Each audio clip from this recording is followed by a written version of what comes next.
Hey, how are you guys? Glad you could be here with me. I know what you're here for. You're here for chapters 59 and 60 of Ice Monster. But while I was waiting for you, I decided to take a look at one of my favorite picture books. What if everybody does that? Now, it has some good life lessons, but the reason why I'm looking at it today is more for the illustrations. Now, illustrations are just as important as your writing in some of your books. If you notice in picture books, there's a lot of pictures, and then there's more just the words because they're showing you what you see in your mind's eye. If I was reading a chapter book, I'm not going to have as many pictures, so I have to describe the scene with my adjectives. So remember, if you're doing a picture book, you will show what they're seeing, a lot of it with your pictures. But if you're doing a chapter book or narrative writing, you're going to have to describe that with your words.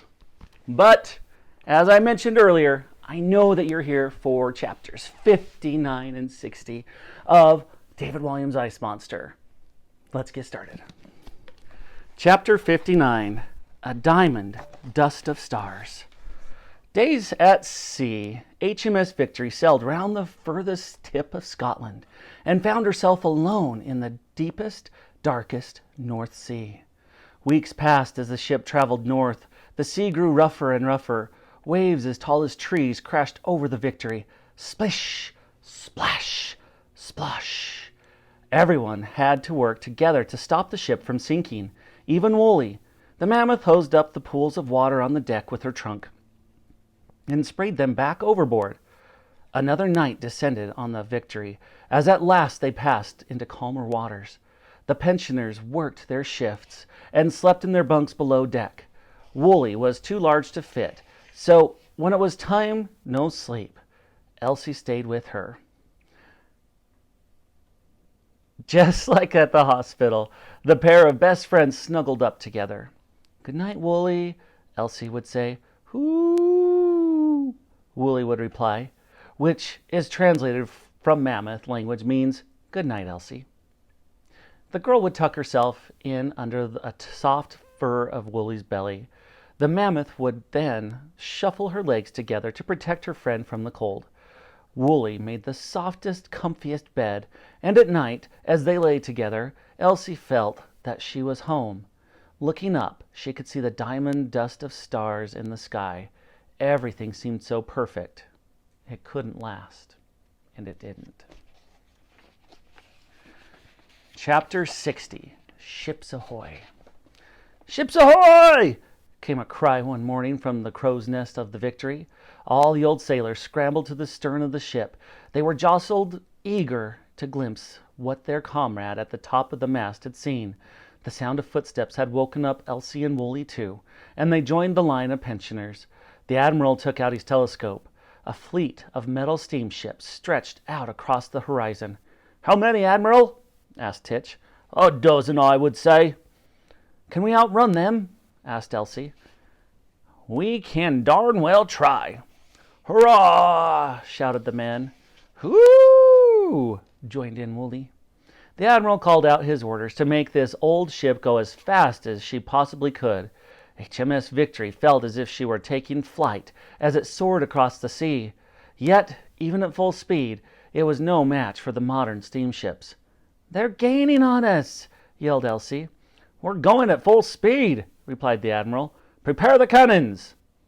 "With respect, Admiral, sir," piped up Titch, "we can't fire on our fellow countrymen." "No, you've got a point there," mused the admiral. "We'll be hanged as traitors." "There must be something we can do," exclaimed Elsie. "How many barrels of gunpowder do we got?" Dottie counted them. 1, 2, 3, 4, 3, 4, 9, 3, 7, 6. A lot. Counting was not her strong suit. A lot. Thank you, Dottie. I can count a dozen barrels. What if we rolled them out to sea?" "That's the most ridiculous idea I have ever heard, child. What a waste of jolly good gunpowder," replied the admiral. "I haven't finished yet." "Oh," cooed the pensioners. "I will have nothing owing over my ship. On my ship," thundered the admiral. "Do you understand me?" Once you let sailors all oh at one another, heaven knows where it will lead. The old men nodded, still smirking in their naughtiness. "Hoo!" called out Wooly.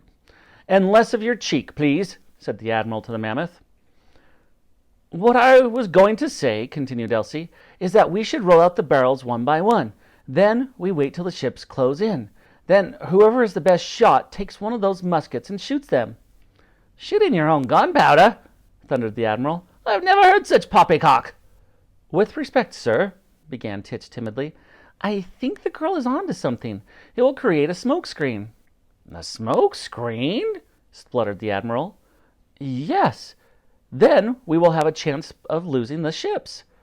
"Right, men, and, ladies, change tack," boomed the old sailor. "When I give the orders now, I want you to roll a barrel into the sea. Titch?" "Yes, Admiral?" "Do you know your way around a musket?" "Well, the thing is," he hesitated. The man was nervous, only having the one medal, which was for service, the one all soldiers received. He had never thought of himself a hero. The last thing Titch wanted to do was to let everyone down. All right, that does it for chapters 59 and 60 of our David Walliams Ice Monster. Now, are you ready? I said, are you ready? All right, here we go. You will answer each and every question with complete sentences. Now, we've been practicing these. We've been restating the question, each and every one, in front of the class. All you've had to do is copy.